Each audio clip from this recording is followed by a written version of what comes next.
Are you awake? I thought I heard you get up. Yeah, I'm awake. Sorry, I just can't sleep.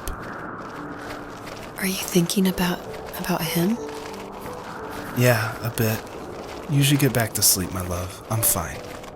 No, it's okay. What else is on your mind?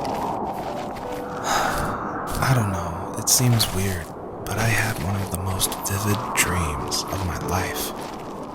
I saw a fox on a snowy mountain, just looking confused and worried. Those eyes, I can't get those eyes out of my head. She was running in the windy snow, looking for something.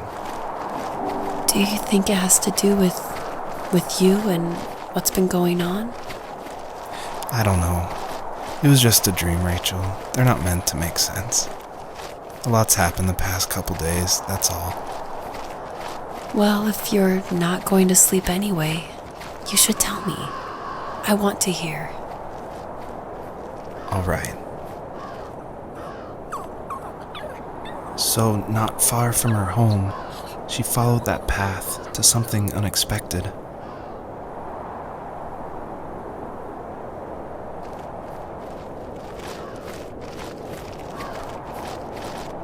She couldn't stay, though. She had to find her other 2 children. So she took that path. She followed it towards something ancient. Something with answers.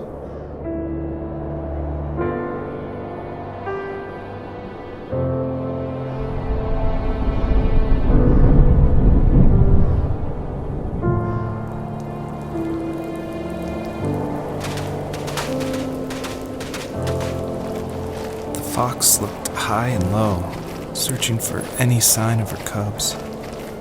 Points of light showed the way to this ancient tree. It was as if each one had a story to tell, all their own. The land was trying to tell my story, too. I felt like I was right behind her the whole time.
Do you remember what my dad did for a living? Wasn't he like a lumberjack? That's one way of putting it. If wood was a canvas, then a carving knife was his paintbrush. Even after working a 50-hour week, even after his hands were more splinters than skin, he would bring home the nicest piece of Alaskan weeping cedar and make me toys. That wooden train was the first toy I can remember, and I loved it. I just knew from a young age I was going to be a lumberjack, like my father.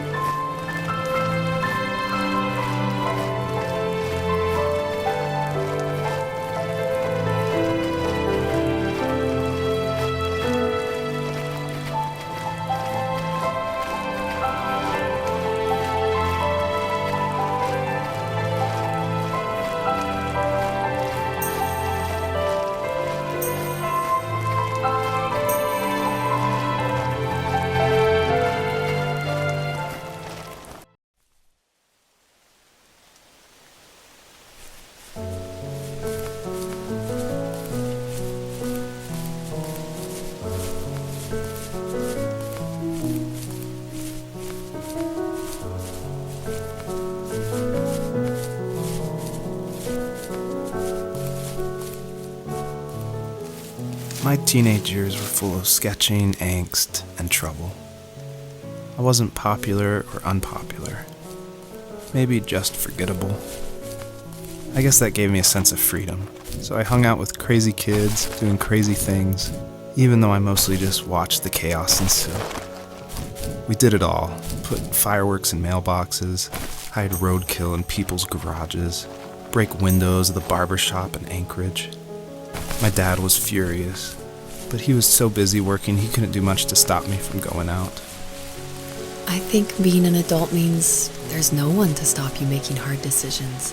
He had to make a living, and he couldn't be in two places at once. Yeah, I realize that now. But at the time, I was sure he was more interested in growing his business than what was going on with me.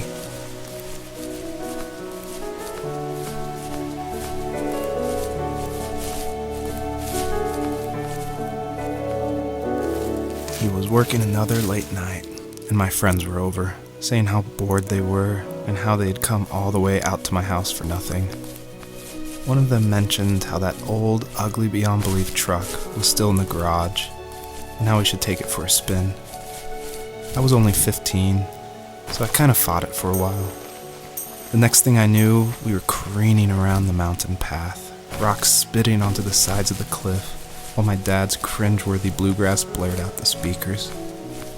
I drove while my friends were in the back of that yellow and purple truck, throwing beer bottles and trash at anything remotely interesting. Felt like I was soaring in the air with borrowed wings. But all good things have endings.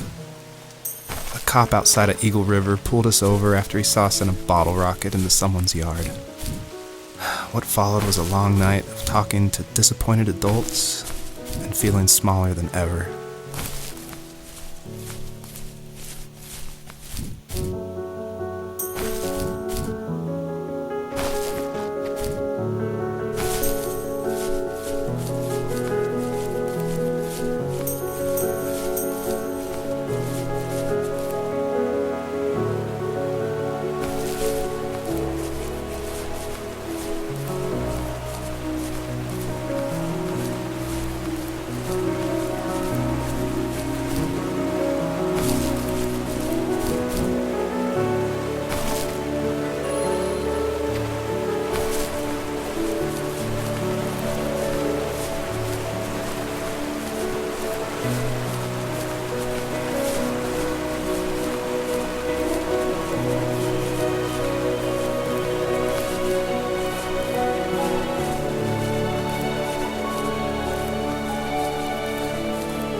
After he drove me home from the police station, I blew up at him, saying how I never wanted to be like him, how I was going to be someone and leave that hick icebox for good. He just looked forward at the road with tired eyes. I took out that bluegrass tape from the cassette deck and chucked it out the window. In my sage teenage wisdom, I thought I had proved the ultimate point, but my dad had a different idea. He slammed the brakes, slowly bowed his head while gripping the steering wheel, and finally looked at me. All he said, like it was a polite request, was, "Make this right." I sat there in silence, fuming, but I eventually got out and combed every square inch of the woods, muttering profanity after profanity. I found it 30 minutes later, near a small waterfall off the road. I went back to the truck, put the wet tape back in, and sure enough it worked. We didn't speak another word to each other the rest of the night. Wow, I knew you were a crazy teenager, but... It's hard to believe, isn't it? It surprises me too.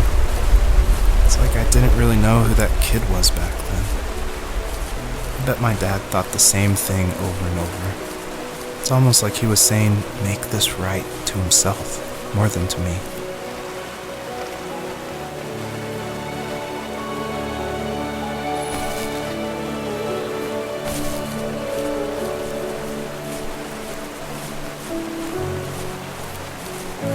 My friends would laugh about that night and talk about how crazy it was. and I laughed along, pretending it didn't bother me. But it did. I imagined my friends growing old in the bush, unable to find that thrill in those godforsaken ice fields. It's like those mountains were a literal wall, keeping me from leaving, where all I would have to look forward to are lumber yards and evening beers. I had to climb over. That was my only goal for a long time.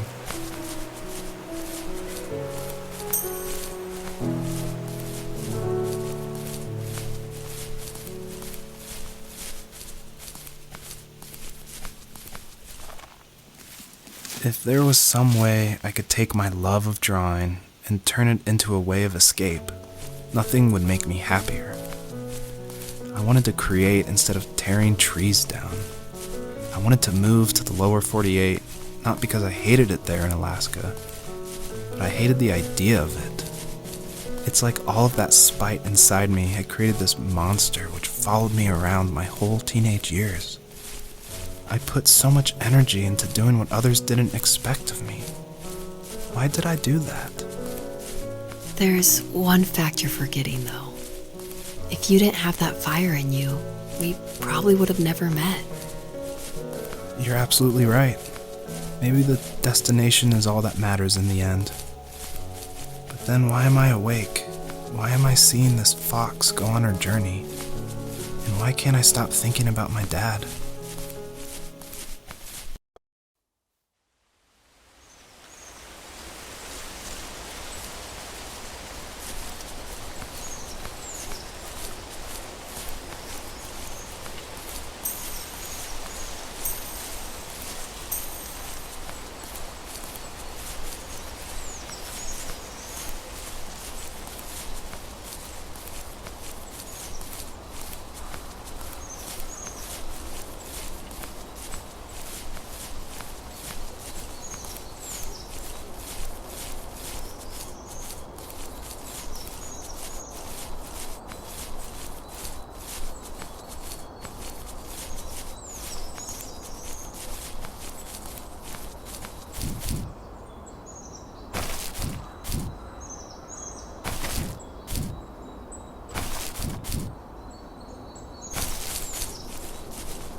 Dad built a lot of stuff in his free time. If he wasn't watching fly fishing or reading Tom Clancy novels, he was carving something. He made tons of birdhouses. Not that he was into bird watching, but I think he really missed working and adding on to the home. If he couldn't afford the time to build onto our own house, he would have to settle with watching birds move into their little homes. We kept an old mattress in the bed of that ugly yellow truck, so we would drive it deep into the woods and then watch the birds fly into their houses while the sun set. Usually it was accompanied by venison jerky or a cold Coke, but not a lot of talking, which is how we both liked it.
We were happiest underneath the evergreens. We decided it was time to finally map out the hundreds of acres we lived on just to pass the time during the summer. He was only free in the evenings, so I would spend the day wasting time on dial-up internet and sketching, and then we would rush into the woods, pen and map in hand, before evening fell. Sometimes the aurora borealis would cast a cold green glow on the mountainside, and we would finish our route underneath a twilight sky. Sometimes I was lonely during those summer days, but there was comfort in the routine. A lot of teenagers aren't looking for the daily grind, though. There's nothing wrong with wanting to get out, to leave your childhood home. You wanted to progress, to make something of yourself. Yeah, you're right. That house. I'm sure it's the same as how I left it. But then why does it feel so different? I doubt you're the only adult to have looked back and asked that question.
at my most distant, at the times when I detested him the most, he kept reaching out.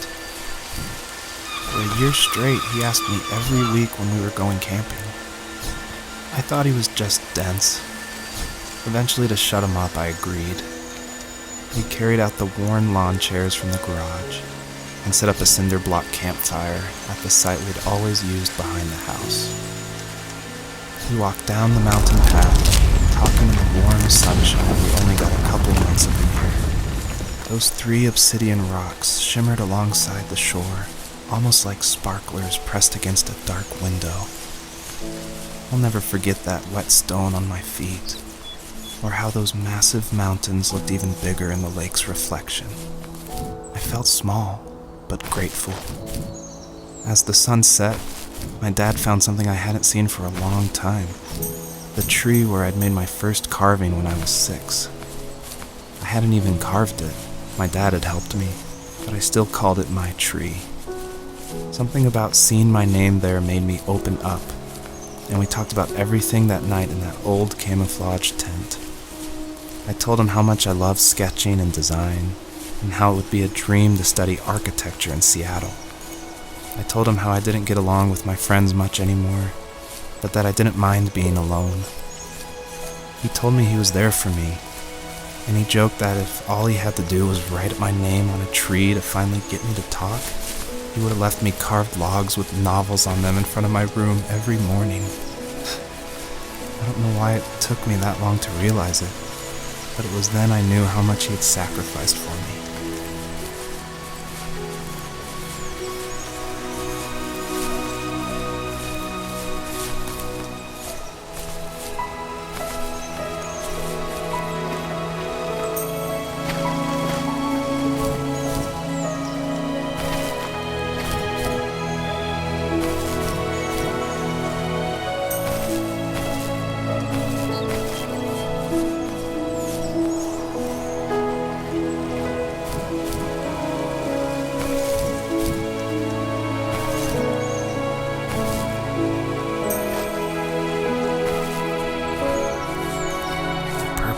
Stood nearby, unfazed, like nothing was wrong. My dad is dead, and he's never coming back, Rachel. I can tell you these stories, but I can never reminisce with him again. He can never hold a grandchild that we'll probably never be able to have. I can never talk to him again, and I'll never be able to say I'm sorry for everything.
just can't talk about this anymore. Good night.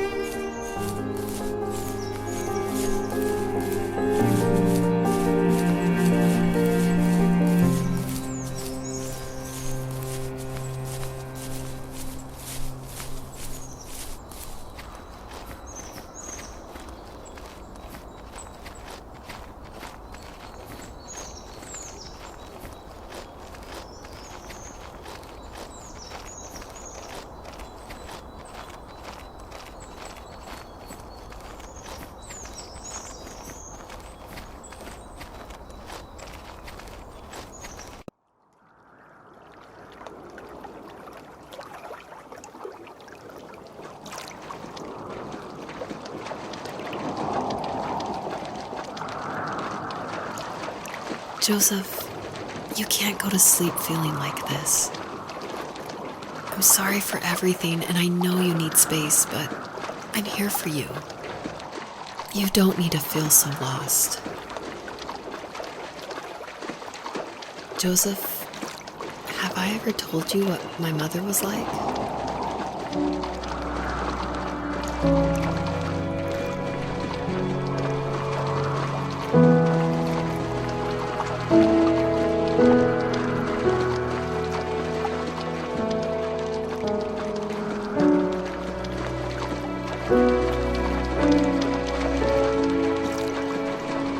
You know what it's like not to have a mom at home. And you know how hard that made my childhood. What helped me was watching the birds in the morning before the school bus came. I thought that my mother was one of those birds, and it made me want to be free like her. My mom taught me how to fold origami cranes while she was in the hospital. So I told myself I would fold one every day until I could fly myself. I think we both have always loved animals, and for me that love started with a dog. Sometimes this Rottweiler would come up to our property line and wait at the fence for me, but only once in a while. I was sure to check every day immediately after school, and it usually ended in disappointment. I would even steal money from my passed out dad just so I could buy these off-brand dog biscuits. Even when she did stop by, she never went beyond the fence. Why was she so scared? I think my dad was the opposite of your dad in almost every way, except he was in the military as well. He coped with alcohol of every kind. The trailer started falling apart, he got angry, and I withdrew. More and more I became the weird, quiet kid who made lots of origami birds and carried dog biscuits around. I think we were pretty similar when it came to being the weird kids. And that same sincerity in college was one of the reasons I was so drawn to you.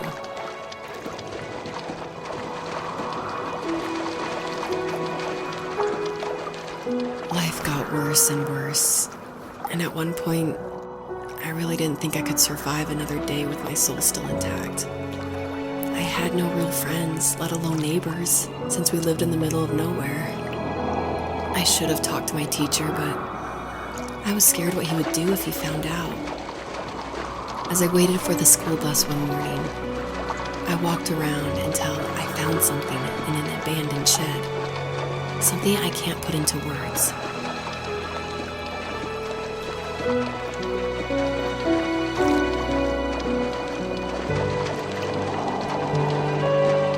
I summoned courage I didn't know I had, and I broke into my dad's room and found the key to the shed where he had locked my bike. I'll never forget that feeling. The wind rushing by my ears as the sun rose over fields of wheat. I was flying for the first time. I biked as far as my legs could take me until I found a house that felt friendly, and that felt like home. Those strangers helped me in so many ways. And if it wasn't for them, I wouldn't have found my foster family. And if it wasn't for my parents, I wouldn't have met you.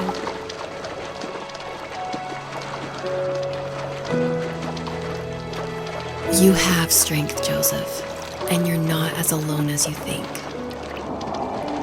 It's all just so pointless. just waiting for life to happen. It's like having the home I always wanted is cursed out of my reach. The thought of being a parent myself, how could I do that when I couldn't even be a good son? I'm sorry, I know what you're saying. I just don't know how things will work out. These quiet hours will turn into years. We'll wonder which roads passed us by. Then we'll forge a new road together.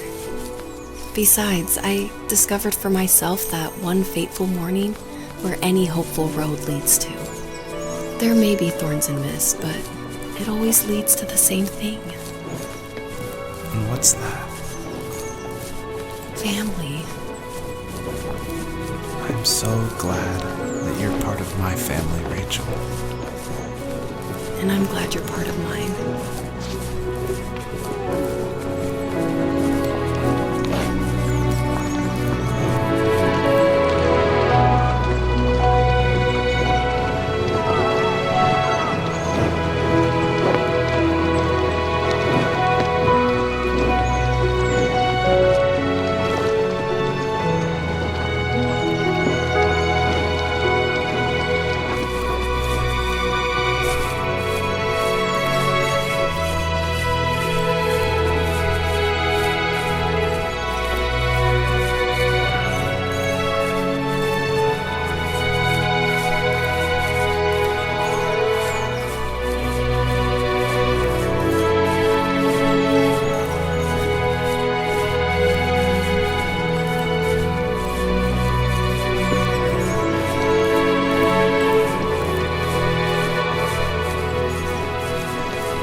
The fox knew her last cub would be waiting for her at the first tree.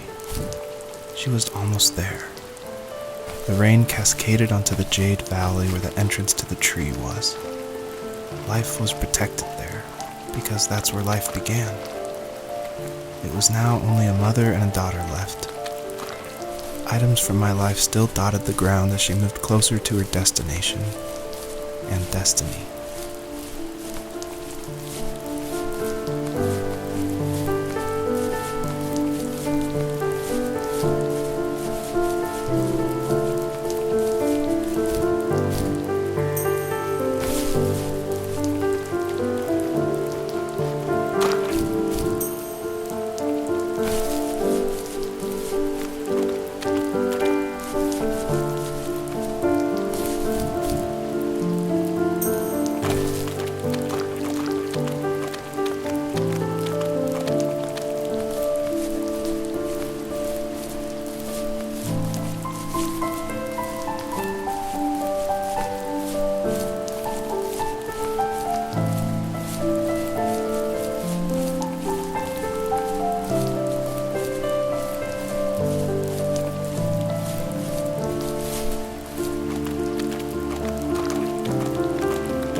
Was that the last time you talked to him? No, I called on holidays, and he would call on my birthday. I guess we acted like nothing ever happened, which was stupid. Didn't want to ask about his lumberyard, and I'm sure he didn't want to ask about my job search.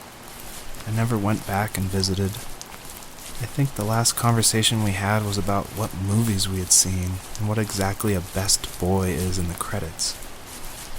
I thought he would be here so much longer.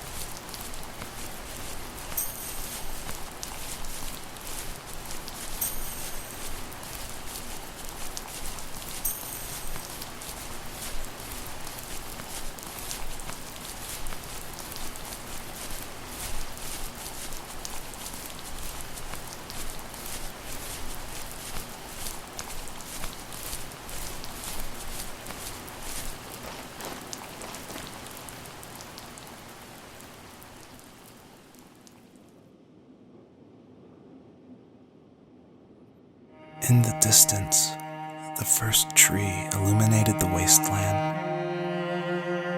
She couldn't go home anymore. She did the only thing she was capable of: moving forward. My dad died alone in the middle of the wilderness. I should have been talking to him more. I should have done a lot of things differently. If the first tree on earth brought life with it, if it taught the birds to sing and fly and showed saplings how to grow, what could it do for us?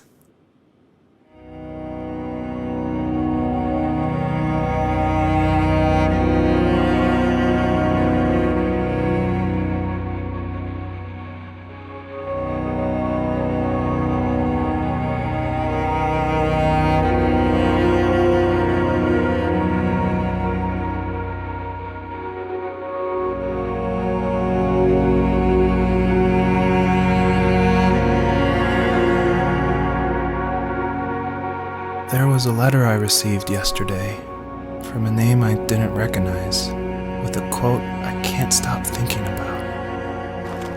Death is not the opposite of life, but a part of it. More and more, I'm realizing one important truth. Each of us have our own journey to the first tree, but sometimes I'm not sure I'm ready to take that first step. You already have my love.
Her journey was over, but I have no idea.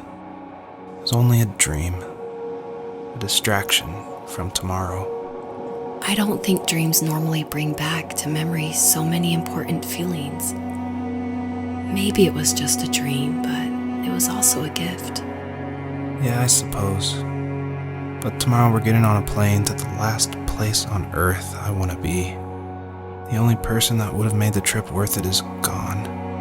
You're going to see him and be with him one last time before you say goodbye. I have one last quote for you by Emerson, sealed in an imaginary letter from me to you. It is the secret of the world that all things subsist and do not die.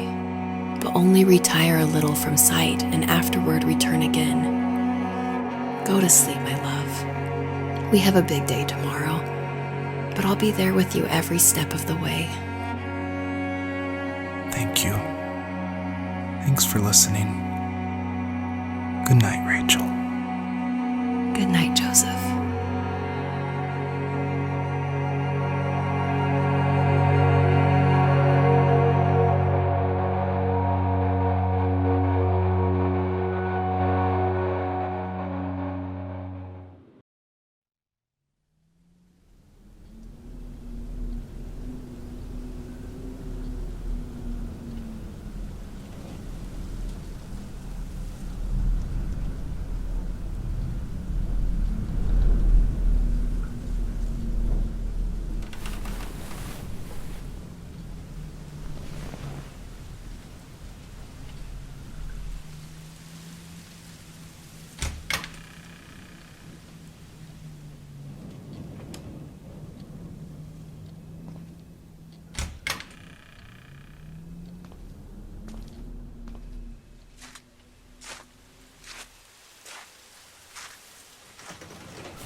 What the hell?